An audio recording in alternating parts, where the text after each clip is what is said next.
예, 오송 지하차도 참사 재발을 위해서 최선을 다해야 된다는 데는 이의가 없습니다. 그리고 오송 참사와 관련해서 지난번에도 총리실을 중심으로 해서 우리 감찰도 직무 감찰도 했고 그다음에 수사도 했고 지금 재판을 진행 중입니다. 그런데 이제 국정조사 지금 하려고는 합니다.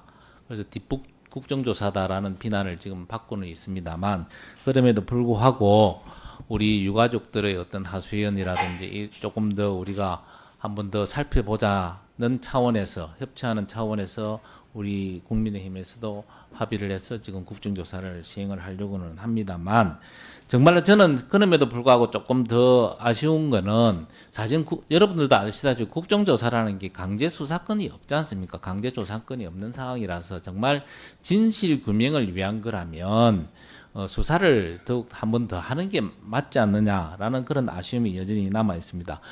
그럼에도 불구하고 이제 합의는 했습니다. 그래서 합의를 해서 기간 보고 한 번, 현장 조사 한 번, 그리고 청문회 한 번으로 지금 계획을 잡고 있습니다. 그러면 기간 보고를 하면 기간 보고답게 기간 정인들을 불러서 지난 어떤 상황들을 벌여졌는지에 대해서 보고를 받고 질문을 하면 되는 건데 그게 일반 정인을 또 포함을 시켜서 또 많은 그 사람들 특히 그때의 기관장들을 다 불러서 한다는 게 과연 업무 보고 기간 보고의 성격에 맞느냐 하는 그런 어떤 부분이 하나가 있고요. 그리고 그런 어떤 일반 정인을 굳이 안 불러도 우리가 현장 조사를 하러 가면 어차피 거기에 대해서 조사가 돼야 되고요.